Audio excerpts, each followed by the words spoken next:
Hello friend, good afternoon. সবাই কেমন আছো? তো আমি কিছুদিন ধরে তো কোনো ব্লগ দিতে পারছি না। তো বাড়িতে আত্মীয় স্বজন লোকজন কুটুম্ব এসেছিল, তো তাই জন্য রিপ্লাই কমেন্ট কিছুই করতে পারছিলাম না। তো আমি এখন সময় পাচ্ছি না, এতটাই পরিস্থিতির চাপে পড়ে আছি। তো তার জন্য চলো এবার আমি স্টার্ট করব। বাড়িতে একটু ঝামেলায় ছিলাম। তো চলো আজকের প্রতিদিনের মতো আজকেও কী রান্না নিয়ে চলে এসেছি সেটা তোমাদেরকে দেখানো যাক। তো এতটাই কালকের কষ্ট হয়েছে, কুটুম্ব এসেছিলো। তো আজকে সোমবার, বড়মশাই নিরামিষ খায়। তো আমি নিরামিষ খাই না, তো আমি আমার ছেলে সোমবার করে। তো আজকের মহাদেবের বার, তো বড়মশাই নিরামিষ খায়। তো সেই জিনিসটা আজকে দেখাই, চলো কী রেসিপি করেছি।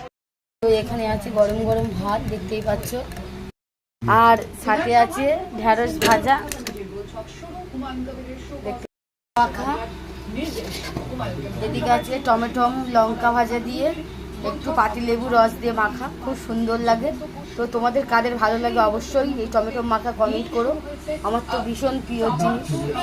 এদিকে আছে ডিম ভাজা, দেখতেই পাচ্ছ। এখানে আছে একটু মাছের ঝাল, দেখতেই পাচ্ছ। এই হচ্ছে আজকে দুপুরের রেসিপি।